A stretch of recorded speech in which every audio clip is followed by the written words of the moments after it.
जय गुरुदेव। आज हम नथु की कहानी सुनेंगे। बात ऐसी है कि नथु के मन में वहम बहुत रहता था। ये नथु की कहानियों के हमको रिजल्ट्स बहुत आ रहे हैं और ऐसी ही कल रात को बहुत देर तक एक पति पत्नी, क्योंकि पत्नी के मन में बहुत संशय है पति के खिलाफ, इस वजह से ये कहानी आज मुझे याद आई। तो नथु का वहम कभी खत्म ही नहीं होता, हर बात में चिंता, हर बात में वहम। इसकी वजह से जवानी में ही बूढ़े दिखने लगे थे नथु। और वहम का मूल कारण होता है कि शरीर में प्राण शक्ति अगर कम हो जाए, शरीर में अगर प्राण शक्ति कम हो जाती है तो आपके मन में शंका, वहम घर कर लेता है। तो आप शंका, अगर आपके मन में डाउट बार बार आ रहे हैं तो प्राणायाम करें। घर में ताला लगाने के बाद नीचे चले जाते हैं गाड़ी में, फिर ऊपर आते हैं, चेक करते हैं ताला लगाया कि नहीं। ये सब चीजें जो है ये आपको ठीक ठीक बताती है कि बॉडी में ऑक्सीजन का लेवल, प्राण शक्ति कम हो गई है। और आज के जमाने में जब कोविड चल रहा है तब प्राण शक्ति का होना बहुत जरूरी है। प्राण शक्ति का स्तर ऊपर की ओर होना बहुत ही आवश्यक है। तो नथु हर बात में संशय, हर बात में शंका।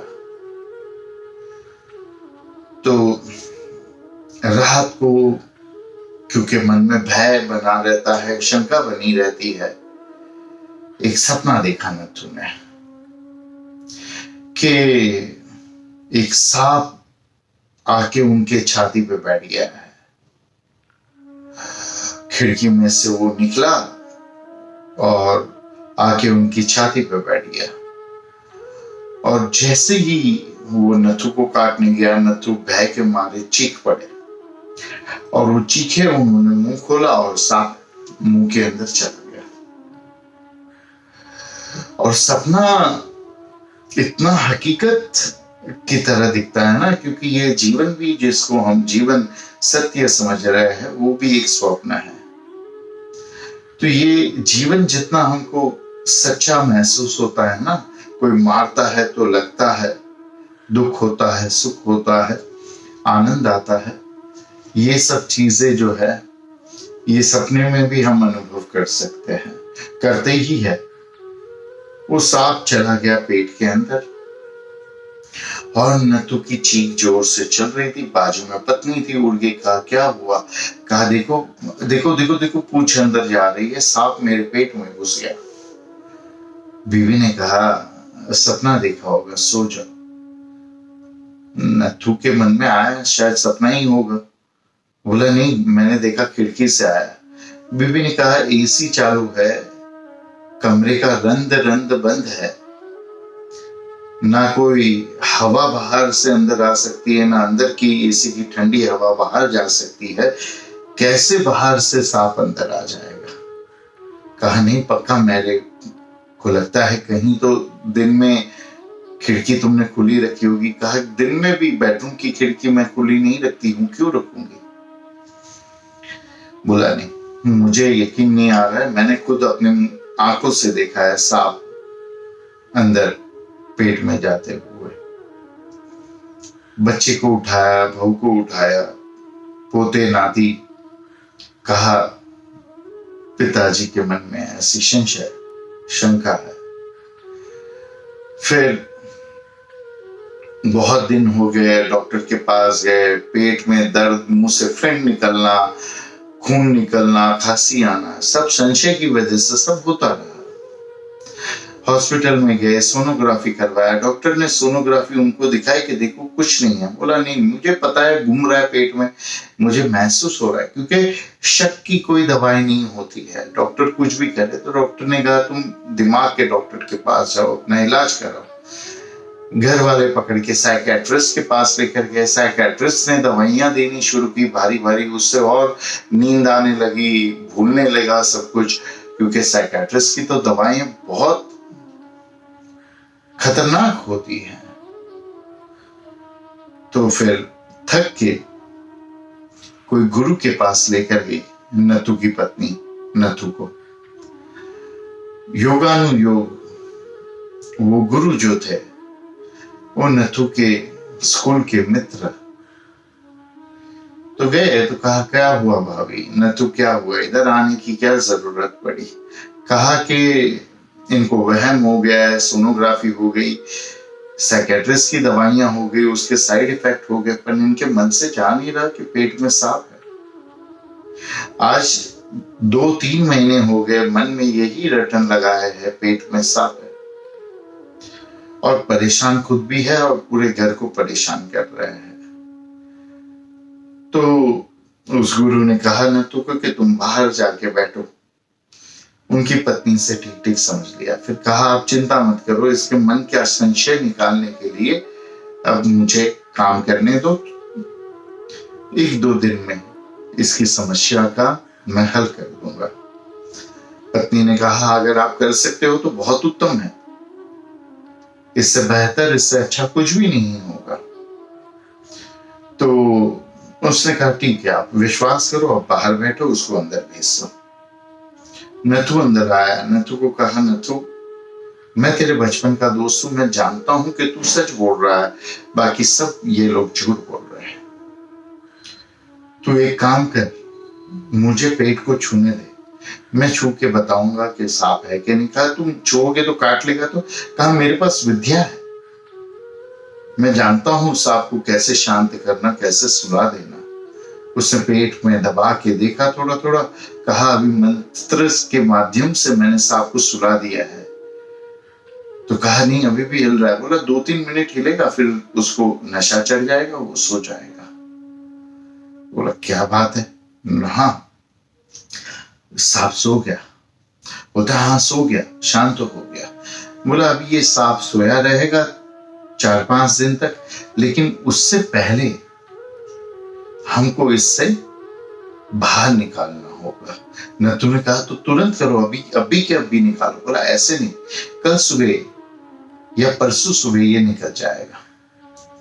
तो बोला, कैसे पता चलेगा? बोला, तुम मुझे बता कि सांप किस प्रकार का था।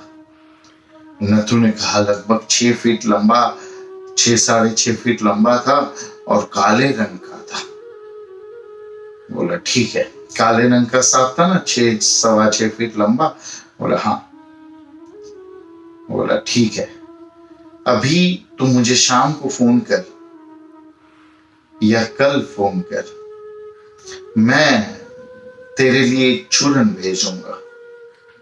वो चूर्ण अभिमंत्रित होगा और तू इसे खा जाएगा ना जब, तो सुबह तेरे पेट से टॉयलेट करते समय सांप भी बाहर निकल जाएगा। नथु ने कहा, ये तो चमत्कार होगा, तो अभी ये चूर्ण दे दो। कहा, नहीं, इसको अभिमंत्रित करने में समय लगता है, तो आज शाम को तैयार करूंगा तो आज दे दूंगा, और कल शाम को तैयार होगा तो कल शाम को तेरी पत्नी को बुला के मैं दे दूंगा। बोला, ठीक है, मैं अपनी पत्नी को भेजूंगा। बोला, पैसे कितने हुए? गुरु ने कहा, कोई पैसा नहीं, तू तो मेरे बचपन का दोस्त है, जा तू। पत्नी को बुलाया, बात की और दोनों को रवाना कर दिया। दूसरे दिन, क्योंकि नथु को तो बहुत जल्दी भी कहा, अभी शांत है, अभी पेट हिल नहीं रहा है, क्योंकि मेरे मित्र गुरुजी ने सुला दिया है सांप को, अब कल की बात कल देखेंगे। शाम को फोन कर लिया कि वो चूर्ण के लिए मैं भेज रहा हूं अपनी पत्नी को। गुरु ने कहा, नहीं, आज तैयार नहीं हुआ है, अभिमंत्रित नहीं हुआ है, कल होगा, तू कल भेज देना। बोला, ठीक है, कल फोन किया। बोला, अभी? बोला, 4-5 दिन में सांप जाग जाएगा, जल्दी। बोला, आज भी मिला नहीं मुझे, कुछ उसमें मिलाना था चूर्ण में, वो मिला नहीं है, तो कल। तीसरे दिन बेचैन नथु ने फोन किया। गुरु ने कहा, ठीक है, पत्नी को भेज दे, मिल गया है तेरा सब सामान, और साथ साथ में उसको अभिमंत्रित भी कर दिया है। पत्नी आई, गुरु के पास गई। गुरु ने एक मरा हुआ सांप अपने लोग लगाए थे ढूंढ के, कहीं से काले रंग का मरा हुआ सांप मिल गया, 6 फुट लंबा। उसको पत्नी को दे दिया, कहा इसको ले जाओ, मरा हुआ है, कोई खतरा नहीं है, और ये चूरन उसको आज रात को दे देना। उसको कहना कल सुबह टॉयलेट में सांप निकल जाएगा, और टॉयलेट में ये सांप डाल के रखना, जब वो कमोड में जब वो जाए उससे पहले, और वो टॉयलेट कर ले, उसके बाद उसको बोल देना देखो टॉयलेट में सांप पड़ा है। उसी के साथ साथ गुरु ने नथु को प्राणायाम कुछ सिखा दिया था, कहा प्राणायाम भी करते रहो।